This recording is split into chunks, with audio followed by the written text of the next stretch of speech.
to Uncontrollable, the podcast where we break the stigma, get loud, and get real about youth mental health. Truth is that having mental health struggles isn't weird, unnatural, or something to be ashamed of. It means you're human. Mental health affects us all, directly or indirectly. You're not alone. We're here to remind you that some things in life are out of your control, and that's okay. Sometimes you just have to embrace the chaos.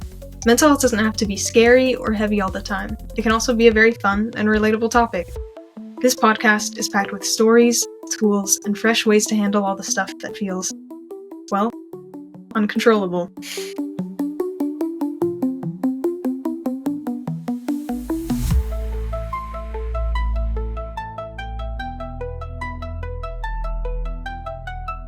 I'm Madison Mays. And I'm Sophia Lee. Brought to you by Cloudcast Media.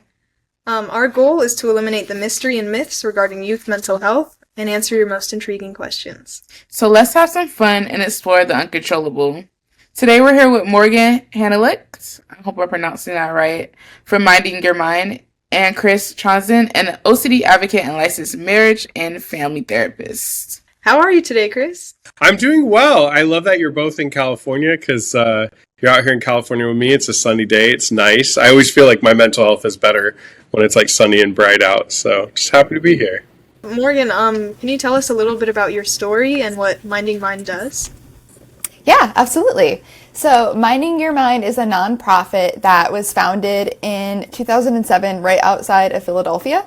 And pretty much the founder just saw that there was a major gap in mental health education and wanted to move from a crisis-based response to prevention through educations. So this has us creating a bunch of different programs that are both peer-led and clinician-led that just provide mental health education and support in communities and schools and different organizations.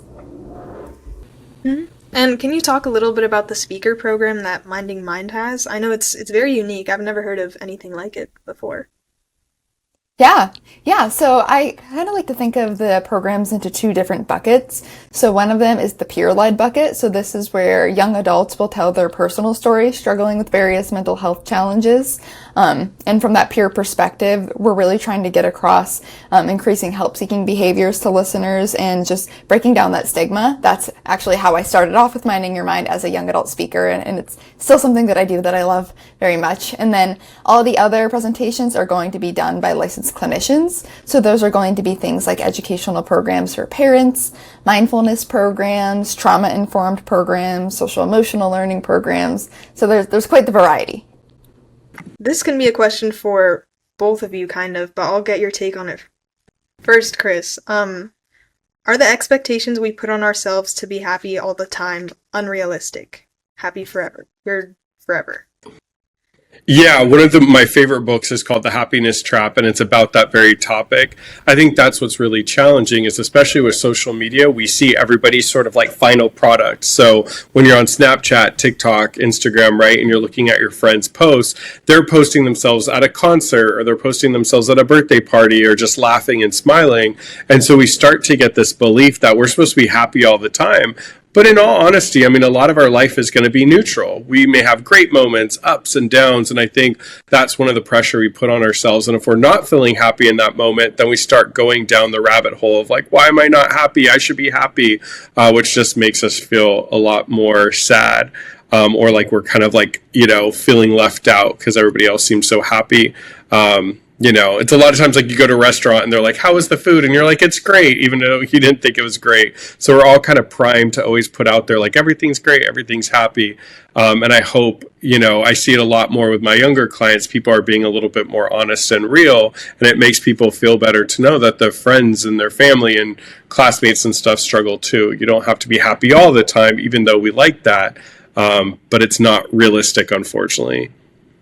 Mm-hmm. Just talking about how it's unrealistic to expect ourselves to be happy all the time and to be able to sustain maybe just one kind of mental state. Yeah. I think that a lot of people think that happiness is almost like the end goal when they're in therapy or any kind of mental health treatment or just like in life. When realistically, I think what it means to fully be awake and living in your life is being able to experience such a wide variety of emotions. And I think that it really is a gift to be able to feel all those different emotions. And I think knowing how to manage the different ones that might come up and seeing them as a part of life and a really important part of fully living is really important, because I think that, expecting yourself to be happy all the time is really unrealistic. Yeah. Morgan was just talking about how the beauty of life is to be able to experience all different kinds of emotions, not just happiness. And one of the things that I've learned throughout my journey with CBT, with phobia, with depression, anxiety, is that no matter how you feel, because all feelings are temporary, nothing is going to be permanent. I won't feel like this forever. I can still find happiness within the anxiety, within the depression. I can still go on living my life despite these feelings, because they don't control me ultimately. No, yeah, I agree 100%. I feel like, because I do get in my mind a lot too, right? But like, even my mom has to tell me, like, nothing lasts forever. Like, what's the song? What doesn't kill you genuinely does make you stronger. Like, just gotta keep fighting and keep trying. It's always another day. It's always a brighter day. It's always new to try. And I think sometimes we put so much stress on ourselves to like change to automatically make a difference. And when we're comparing ourselves, but like even my dad's always telling me like everyone moves at their own time. Just because you see one person your age doing this other thing doesn't mean like everyone moves at their own time. Everything affects us differently. Because I feel like because this is our last episode and we're really trying to get through to everyone, like just going through at your own time. Like the goal is really just to live life to the fullest. So trying and just being real with yourself and what you're facing, doing everything to better yourself. We're trying to focus on and just keep it real. Yeah. Really well said. I mean, comparison is so tough. One of my favorite quotes is chase the dream, not the competition. Because a lot of times if you're comparing your friends because, you know, they got a better grade or they're getting into this college, it always makes us feel less than. But we forget to kind of champion the things in our own lives that are doing well. So I think really kind of focusing on your own lane and trusting that you'll get to the place that you need to be, versus comparing to why other people are doing or getting certain things. That comparison is the thief of happiness. It never makes us feel better about ourselves. So I have a question for both of you too. So do you guys believe that mental illnesses can be cured, like quote unquote cured, because everyone's always talking about finding solutions, or do you just ultimately have to learn to like live with it or adjust?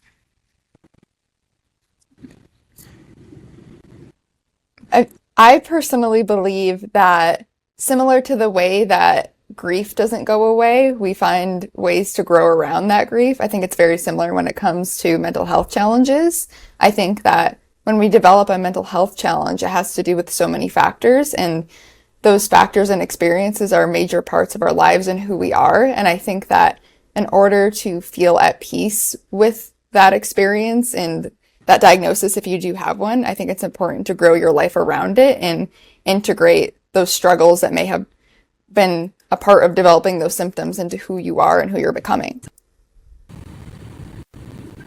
And Chris, what are your takes on that? Yeah, it's a challenge because I think people want to hear that it's curable. And some things can be, like phobias, I would say, is an example. I mean, some people do, especially at a certain age when they're younger, like some people do really struggle with specific phobias and overcome them and are able to, you know, re-engage with certain behaviors. But I'd say in general, and we can get to a place, the word that I like instead of curable is in remission or recovery. So, for example, is maybe somebody's going through a depressive episode, they're feeling really bad. It doesn't mean they're going to feel like this forever. I think both of you spoke about it eloquently when you said feelings are temporary experiences. But when we have a diagnosable condition, maybe it's an eating disorder, it could be body dysmorphic disorder, obsessive compulsive disorder, they're not curable in the sense that they go away, which can seem a little bit daunting, but it doesn't mean that you're going to be struggling with it forever. You're going to get a really good set of tools and insights and interventions that will allow you to manage it. And then we become what is kind of called, in remission, or we're no longer able to be diagnosed for a disorder. We call it subclinical. So, I was diagnosed with obsessive compulsive disorder, body dysmorphic disorder, major depressive disorder. But I'd say today, I'm not struggling with those conditions. It's not a constant fight. I'm not in therapy anymore. I'm no longer needing to take medication. I'm subclinical and it's in remission. But kind of like Morgan was talking about, I think it's something that I always have to be careful about. And, you know, especially in stressful points in my life or different ups and downs, I have to just kind of like lean back on my tools and make sure that I don't slip backwards. So I think that's what it looks like, is you have it managed. It's not really impacting you anymore. But curable is a little bit of a difficult word, because that's sort of like you'll never experience it again. We know that mental health can fluctuate throughout our lifespan. I also think it's very easy to get caught up on, I want to be cured. I want the anxiety to go away. I want the depression to go away. Once it goes away, I can start living my life. But like, the tools that you develop along the way, learning how to live with anxiety or depression, those are such amazing tools, and they help you develop a way of looking at life that I think is more meaningful kind of than just waiting for your life to begin after something happens that ultimately, hypothetically, wasn't even holding you back. Agreed. So eloquent. I mean, I think that you you both are so good. I think it's so important to say that, right? Because I think a lot of times people are waiting for their mental health to go away, their mental health disorder to go away, and then they can thrive. But like you said, it's learning to thrive while experiencing some anxiety or while experiencing depression, and remembering those are temporary experiences, but still being able to thrive and do the things that you like to do. So what are you guys' takes on, like, do you guys believe in like positive affirmations or manifestations, like kind of like journaling, or like, I heard like the subconscious is everything, or like what you tell yourself in your mind. So like, what are you guys' beliefs around that? I think that affirmations are powerful when they resonate with you. I think that, if you're trying to tell yourself an affirmation that you don't truly believe or don't truly resonate with, I think for a lot of people that can feel inauthentic or forced. I think when it comes to specifically affirmations, it's really doing some exploration and self-discovery work and understanding what kind of affirmations would actually be helpful for you.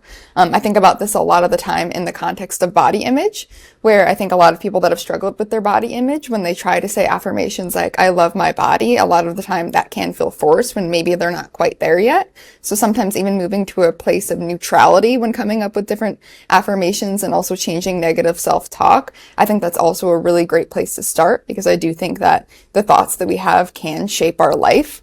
And I think also implementing different forms of mindfulness regarding thoughts is really important, because sometimes there are thoughts that we have that are not controllable. So like intrusive thoughts, things like that we're not trying to think about. So also creating some distance from some negative thoughts in the form of mindfulness, I think can be really helpful. And I think it really depends on what challenge you have, right? Because when we look at OCD, we're going to have intrusive thoughts, and they're typically taboo or negative or uncomfortable by nature. And sometimes one of our compulsive behaviors is to kind of replace negative thoughts with positive affirmations. So let's say I have a negative thought about cheating on a test, and then my affirmation I might want to say right away to get my anxiety down, I would never cheat. I'm a good person. I'm a good person. If the reason you're doing that affirmation comes from a place of like angst, urgency, anxiety, we don't want to do that. Or, in body dysmorphic disorder, which I teach, I'm trying to teach people that there's so much more than their body. There's so much more than their image. They have so much more to offer to people. So affirmations that really speak to their character, speak to their identity, speak to what they're doing for themselves and others, versus all of their affirmations be about their appearance, because that's what their thoughts typically are.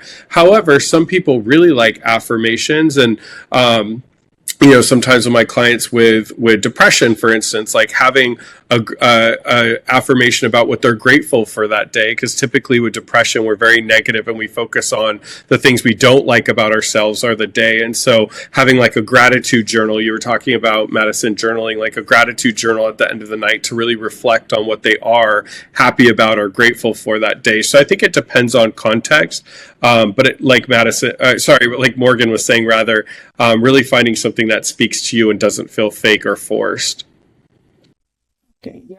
I know, like, especially, like, kind of, like, in our generation, we all kind of have, like, different things regarding that manifestations, affirmations, like saying stuff, because I feel like it all comes down to better understanding like our minds and what it means and what we tell ourselves. Because especially like with social media advancing, well, I feel like we talked about it earlier. There's so much comparison, so much thinking, so much, and it's kind of hard to like just really focus and put it all into one. That's why I do agree, like journaling, or there's other ways to kind of just put all your emotions down into one page can help a lot. So. Yeah. I also think that like going along with the manifestations and what you tell yourself, also how you talk to yourself about your mental illness or your insecurities can really change how you start to think about them and then how you start to behave. And then it's a positive feedback loop and you start getting better and better. Because maybe before you told yourself, I can't handle this, or I can't feel anxious right now. But then once you start to find these affirmations that work for you, I can handle this, or it's okay to be anxious, like everything's going to be fine, then you can start seeing the positives that your mental illness doesn't necessarily allow you to look at in the moment. And I have a question. So would you guys say like the goals help, like or mental health goals, tiny goals, big goals? Like I heard in therapy, you can talk about it a lot. So like, what are your guys' like takes on that? You're saying setting goals? Yeah, like setting goals or mental health goals. Do they help a lot, or should you just kind of just go after it? Like, what's the? Yeah, I think one of the things that I always enjoy as a therapist is in the early sessions, I want to hear what your goals are, what brings you to therapy. And so sometimes I like to hear goals because I want them to be realistic. You both brought up this idea of being happy all the time, right? So sometimes clients will say, my goal is to always be happy. We don't want to be happy all the time. What if a good friend of ours, is sick in the hospital? We don't want to walk in and be smiling the whole time, right? We want to be compassionate, sad, grieve if a pet of ours, unfortunately, two of my dogs, I had to put them, they passed 2 years ago. I wanted to grieve. I wanted to mourn the loss and remember the positive moments. I didn't want to be happy in that moment. So I think that figuring out what goals are, but ultimately the reason the person's coming to therapy, I call it the why. That is so important because when we're overcoming challenges, we have to have a reason that we're showing up to session, doing the work, etc. So I think connecting with your clinician and coming up with some really solid goals that are measurable, that are realistic, and that are helpful is so important. And it gives you, the client, an opportunity to kind of check in your status. Like, am I moving towards my goals? Do I feel like therapy is helping and working for me? It's a really good. It's nice to have checkpoints, I guess, and to have your treatment change with you as you keep progressing. Hold on, I'm just gonna check something. Madison, do you know what time it is? No, what time is it, Sophia? It's game time! It's game time. Oh my goodness. So as you guys know, so we like to do mini games like in the middle of each podcast just to lighten the mood, get to know each other better. Yeah. Would you guys like to play our game today? Sure. Yes, I'm excited. Okay, perfect. So we're going to be playing the song game. We're going to give you a word, and you're going to try to figure out a song that has that word in it. But it has to, you have to say or sing the lyric, but it has to sing it. But it has to have that word in it. It can't just be like, oh yeah, that song. Yeah. Are you guys ready? Okay. Yeah. I cannot sing, so I just want to put a warning up there. I sound horrible, so I will do my best to not blow the speakers out. Same here. First word. Yes. Our first word is boy. And you're on the time crunch. It's Charlie XCX. I'm thinking about boys. Boys. Okay. Boys. Okay, point for you. Now catch up the point, Morgan. Gotta catch up. Okay. Next one. Summer. Summertime. Summertime in the oh god. I have no tone, so I'm like I don't know what song this is. Summertime. It's I think it's Is it Sublime? Will Smith. Oh, there's that song too. Sublime. I'm like, I know I'm not crazy, right? And I'm embarrassed that I know a Will Smith song. No offense to Will Smith, but it's Will Smith, Summertime, right? Oh yeah, I'm right. I just can't sing it. It's called Summertime by Will Smith. and DJ I'll Jazzy give both Jeff. of you half a point. I like that. Half a point. We'll share. Well, you share a point. You want to say the next one? The next one is time. Time. Summertime and the living's easy. Does that count? Because I just used it. Okay, I think that's your. What is that? 1.5, Morgan. Okay. And we both got 1.5. Dang, it's a tie. Is it tie? Let's see. What's another good one? Oh, love. Oh God, there's so many. I love you, baby, and if it's quite all right. You know Oh that? yeah, that's a good one.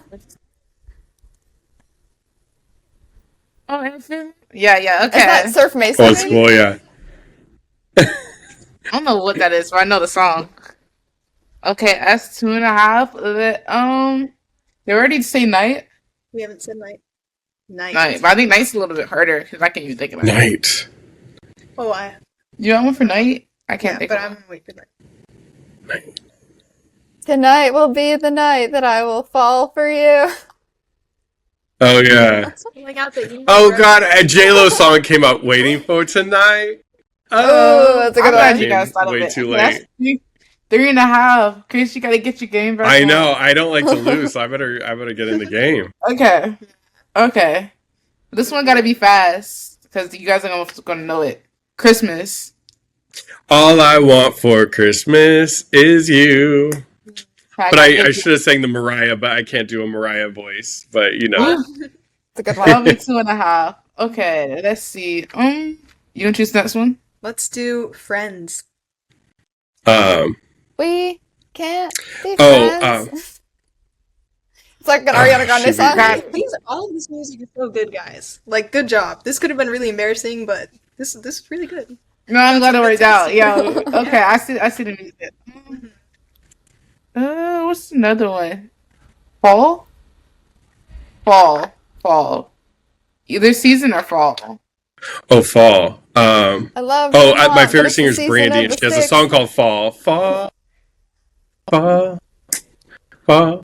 There's a song by Brandy off her album.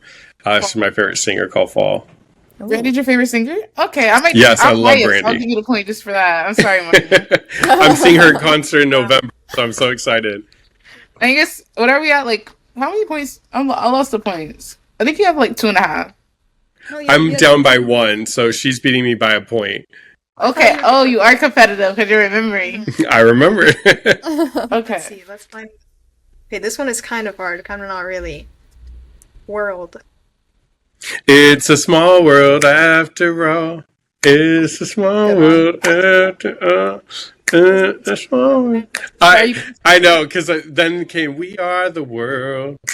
We are the Ooh. future. So I had two.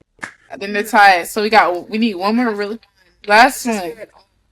Oh man. They're gonna read on here. Is there any good Pressure. ones on here? On here. What's one last good one? What was some other Just make it up. Yeah. What's the last? Wait, no, that one's too easy. I need a really good last one. 1 second. We're thinking. I would say baby, but I feel like everyone knows. Baby, Baby. No, no. Okay. Did I already say? Shape. Oh, shape. My I milkshake love brings with the all the shape boys of- to the yard. Oh. They're like, that's better than yours. Dang Was right. it That's shape or better than shape? yours. Shape. Yeah, I was thinking Ed Sheeran too. Shape? Shape. Yeah. Love with the shape of you. Of you. Yeah, that's what Oh, what I was thinking. shape. I thought you said shake. Oh. Oh, that was my fault. I think I played out. That was my fault. Oh, it can end a tie. Oh, okay. Dream. Dream. Dream on. Dream. Oh, that was Chris, are you singing we the got it song? the same- For real? You haven't heard that song? No. Yeah, it's an I did. old school song. We have Sophia knows. Sophia knows. Okay, I think Chris won this round. Next time. For sure. Next Maybe there will time. be a- Next Thank time, Morgan. Next time. Of course. Thank you for our mini games. Okay, that's the end of that segment. We could go back to just a few more questions. Gosh, what were we even talking? Okay, how? This is gonna sound so out of the blue after all of those songs, but How do you find hope personally when you're going through a hard time, when you're going through a really dark time? How do you find hope for the future, even if maybe you can't conceptualize it right now? I always like to think about how feelings aren't necessarily facts, because I think a lot of the time when we're feeling hopeless, that's also accompanied by a lot of different emotions. And I think a lot of us, myself included, jump really quickly to believing that feelings are facts about our lives and about our future. And I think it's important sometimes to separate ourselves from feelings and knowing that we can observe them, but we don't necessarily have to become them. And it doesn't necessarily say anything about where we're going and what our future looks like, because anything can change. And so much can happen, even in a small period of time. And I think that just keeping an open mind, even in the darkest of places, and knowing that there are so many people out there that love you and want to support you and want to help, I think that can make a really big difference. Yeah, my first two thoughts. One thing that I do with a lot of my clients with depression is we create like a depression toolkit. And it's really putting together what are the things that they do when they're in a good mood. I think when we're experiencing depression, we go to sad songs or isolating or, closing off our blinds and putting the blanket over our head. So I talk to clients like, what are your favorite snacks? Let's have like a secret, cabinet so your siblings don't eat your food, but have like a secret cabinet that have all your favorite snacks in it. And what's a playlist? Speaking of music, what's a playlist you can put together of upbeat songs? Can we open up the blinds? Do you have a good friend that you could meet up with and kind of text like mental health 911, and if they're available, like meet you somewhere in public so you're around people? Can you reach out to your mental health provider if you have one, or is there somebody in your life that can offer support? So really just trying to put yourself into doing the things that really uplift your spirits. On a personal note, I know for me, when I was really struggling with my mental health, it was my mom. My mom was like my person. And one thing that she did a lot, because I also journaled, is she'd say, I want you to open up your journal and just reflect on the last couple of days, because you've been in a pretty good space. And I know you're in it right now and you feel like, nothing's getting better. And so I'd kind of flip through old pages and look at things, or my mom would remind me of the things that I was doing really well in my life. And it reminded me that things were going better than I thought. So you have somebody in your life that can kind of be your companion, maybe from a support group or a family member, that can remind you that, of those good times. So you're not only focusing on the dips or the low times. Just like we focus on, sometimes we focus on the wrong things and put too much effort into it. So really just trying to get encouraging. I like that. And speaking of that, so what do you guys think is like the best piece of advice you've been given that's like really stuck with you?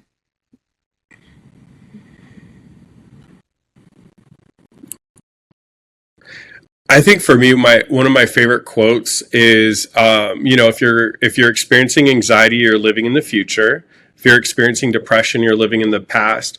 But if you're experiencing peace, you're living in the present. So when I got into martial arts, which was a big part of my mental health recovery, they focused a lot on mindfulness, on presence, on slowing things down, and just really connecting with the here and now moment.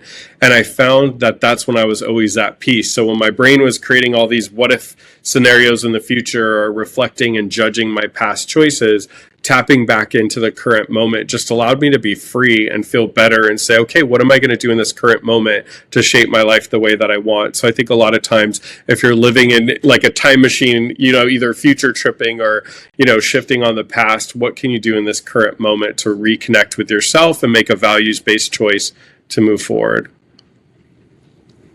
I love that. I feel like one of my favorites, it's so simple, but it's just to talk to yourself like you would a friend. And it's something that I feel like I've heard a lot, but it took me a while to actually start practicing that, just because I think that myself and so many of us are just our own biggest critics. So I think that's one of the easiest ways that you can tap into self-compassion, in my opinion, and just create a much more compassionate, empathetic narrative towards yourself.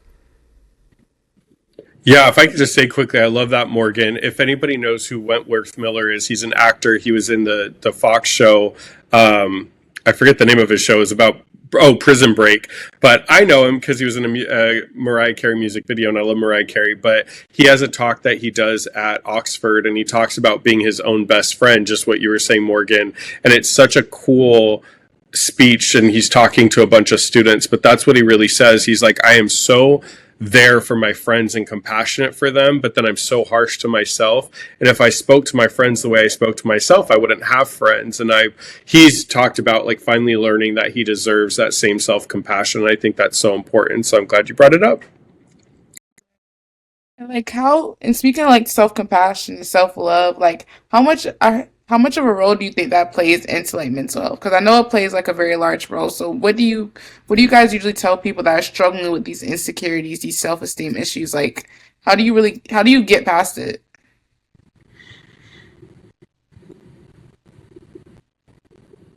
Yeah, I can start.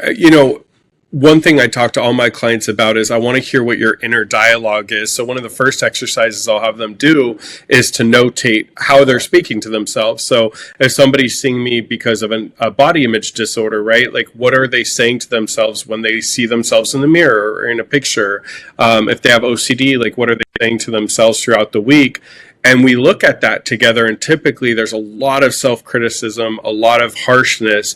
And so I tell them part of our process of you getting better with your mental health is to work on self-compassion, but also changing that inner dialogue. So I'll have them pick somebody in their life. It could be a coach, a parent, a friend, a family member who's really supported them and trusts them and sees their greatness. What tone do they use? What adjectives do they use? How do they speak to you? What if you started replacing that inner critic with that person in your life that's super, super compassionate? And can you start to talk to yourself like that? And an exercise I'll have them do is we'll take one of the ways they spoke to themselves that was, not helpful and pretty harsh, rewrite it in the voice of that person that's really supportive. And then they notice like, wait, both of them is giving me information about making a change, but one of them is making me feel horrible and one of them is making me feel pumped to make the change. So I'm recognizing I can still make changes in my life, but I can get there quicker, and it's going to be a lot more pleasure of an experience if my inner dialogue is supportive. So that's some of the work that I do with clients for sure. I love that. Yeah. That made me think about kind of the concept that you like can't hate yourself into sustainable change. Like shaming yourself or bullying yourself in order to take action or make a change isn't going to end up being sustainable. So I think it can be helpful just to know that if you make a change out of a place of compassion and love for yourself, that change is way more likely to be sustainable for you. I agree. And kind of speaking about sustainability, it's going back to the quotes, but one of my sort of mentors in life told me that depression is the inability to see the future. And so what would you tell kids to focus on if they were really going through a hard time, they were depressed, they didn't know what their future would look like if they were going to have one, they couldn't see things getting better, basically. How can you start making changes within your own life, healthy ones, sustainable ones, so that you can reach a better place, because there is a better place. And no matter how hopeless you feel, there is hope and you can do it. Yeah, I like to think about the concept of putting one brick down instead of thinking of the whole house being built. Just because I think that, especially when it comes to depression, the idea of seeing things differently can feel so unrealistic. But, same as when you're building a house, like picturing the house already all built can also feel just so overwhelming and so realistic. But if you think about laying one brick after the other, I think that can feel a lot more sustainable and realistic for people. So I think it really is taking one step at a time and breaking up things that might feel really big and overwhelming into much more small, manageable tasks, and really meeting yourself where you're at in that process. That's really good. Yeah, that was going to be my advice as well. I always tell my clients, like, let's come up with small, digestible goals. I mean digestible because, like, if you go to eat, right, like you would never take a piece of pizza and try to eat the whole piece in one bite. You would take small bites and eventually you'll get there, right? So I really work with clients on let's come up with small, digestible or tangible steps, just like Morgan was saying, because if I want to run a marathon, if you try to have me run 26 miles tomorrow, I'm out mile 3. But if somebody worked with me just to run around the block and then work up to running to my favorite store and eventually get going, then it's more realistic. So really kind of coming up with small steps, which people need when they're experiencing depression. It's very difficult to like get up and be activated to do things. So coming up with small steps. And then additionally, I think having a why, like, why are you doing this? So, you know, when I have a client experiencing depression, I'll ask them, like, what is something you miss? What is something you want to get back into? And they might say baseball. So I'm like, okay, well, we're not going to try to get into baseball tomorrow. That sounds like there's a lot of steps to get there. But what are some small steps we can take today to get you back into playing a sport because it's something that you enjoy so much? So having a why and a reason to do the work is important as well. I agree. And I kind of guys want your opinion on this, like, culture, right? So just like living in America in general, right? We're supposed to be one of the like biggest nations, one of the wealthiest nations. Why do you think so many people, we looked at some statistics, why do you think so many people are unhappy? Like, is it because of like our work culture, like a society? Like, why are so many people in America unhappy compared to a lot of other cultures or outside of the US? I think a lot of the time when we have access to more, that doesn't always necessarily mean that we're going to feel more fulfilled. You know, I think that sometimes people that have access to less actually can feel happier because they don't have that option to have more. I think sometimes, and especially in America, I mean, we're living in a time where there are more options and information, and we just have access to so many things, especially with like phones and social media and the internet, like at our fingertips 24/7, like the entire world is right there. And I think sometimes having the access and all of those options, and sometimes even having more or even living more of a privileged life, I think sometimes that can really skew our perspective, and it can also disconnect us from the little things that we normally would feel grateful for. Yeah, I would say, I mean, I think one of the challenges, America is an individualistic culture, right? If we look at certain Asian cultures, for instance, it's a collectivistic culture. So people are thinking on a daily basis, how can I support my neighbors? How can I do better for my community? And America is very individualistic. And so, you know, when I've done some traveling, I'm Greek and Norwegian, there's what's called blue zones. This is where people live past 100. And the island of Ikara in Greece, where some of my family's, you know, from the area, they don't eat dinner alone. They all come into the center of the village and kind of all eat together. Or one of my undergrad professors was from Africa, and she used to say that when they treated depression in her village, the person experiencing depression, they'd throw a party for that person with music and drums and a feast, and they would all take turns staying with them in their home, so they were never alone. And so I think with social media and with technology and ordering things to be dropped off at your house, we're spending less time together. And I think that that's why we're unhappy. When I was traveling to Norway, I noticed that people like talk to each other and start conversation, and strangers, like if you're sitting next to each other, kind of move their tables together to eat. And that's something I'm sad we don't do as much. A lot of people spend a lot of time alone in their apartment ordering food delivered versus getting out into the community and connecting with others. I agree. I feel like it's just the culture in America, like our kind of like our hustle culture, like gotta get money, gotta be the way we have to be successful in America. I feel like it strains a lot of mental health, and especially like in our generation, because I've learned like with graduating, right? Because you know we just graduated high school, like everyone's so Congratulations! Yes, class of 2025. But everyone's so scared. Like everyone's like, "Oh, what about if I get the wrong degree?" Because I have so many friends that are going into like nursing or the medical field because they're not passionate about it, but they just said they just have to make enough money. They just want to. They just like, yeah, I just need to survive. I'm gonna just go into whatever. I'm gonna just survive. Like, and we're like, it's crazy how like we're all like, we just have to make money. Nobody really is doing what they love, and I feel like that's having such an impact on mental health. And kind of like what our teachers or everyone's telling us, everyone's just saying, go to college, do this, get money, be successful. And everyone's just like, I feel like that's really impacting our youth because we're like lost. So guidance there too. Mm-hmm. 100%. I work with a lot of young adults that are graduating, and they're so anxious about getting into the right college and getting the right degree to make money, and that takes the fun out of it. I mean, college is also a chance to like live on your own and be out of the home and meet new people from all different places and learn.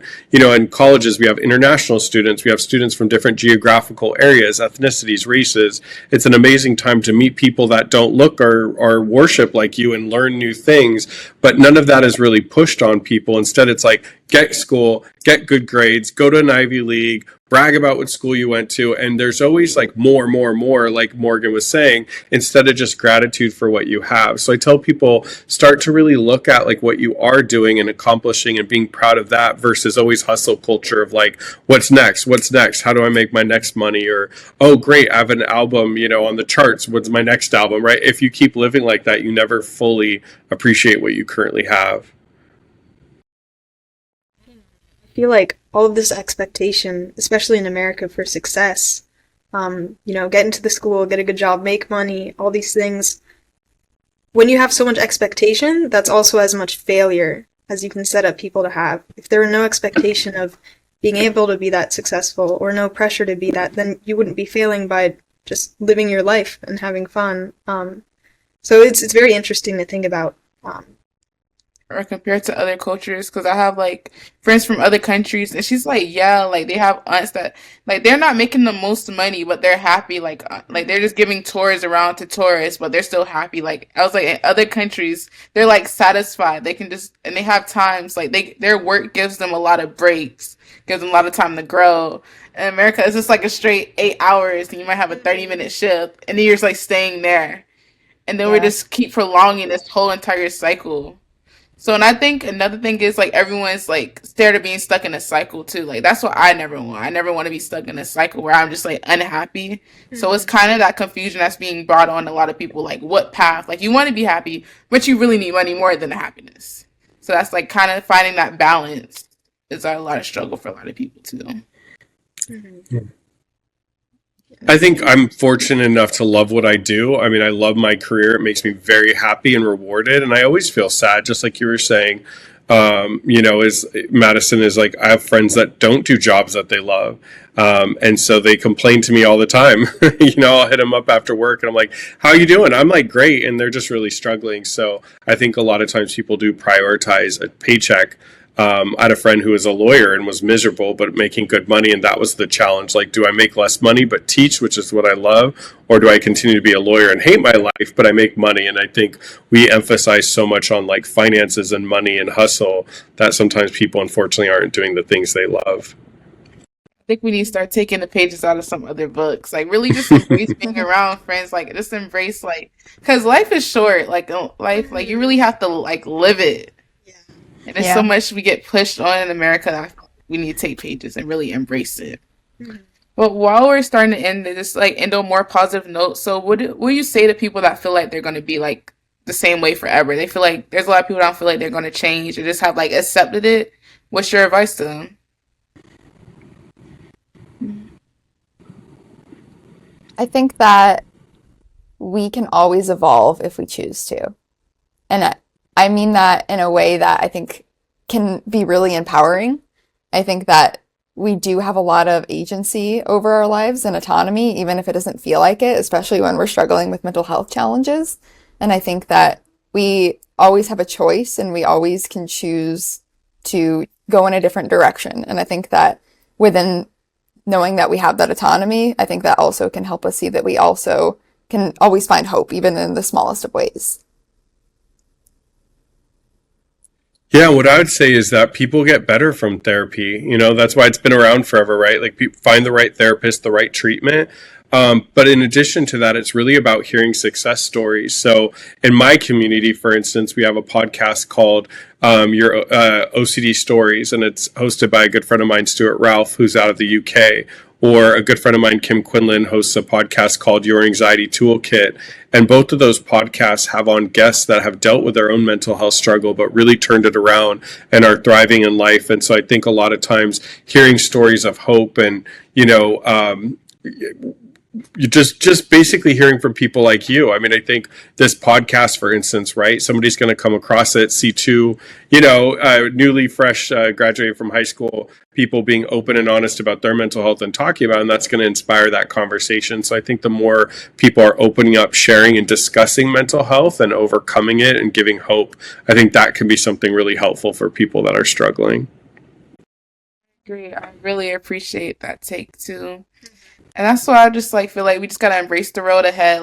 That's why I always have to keep reminding myself, even when I have bad days, I'm not finna die because of this one day that's bad. There's so much life.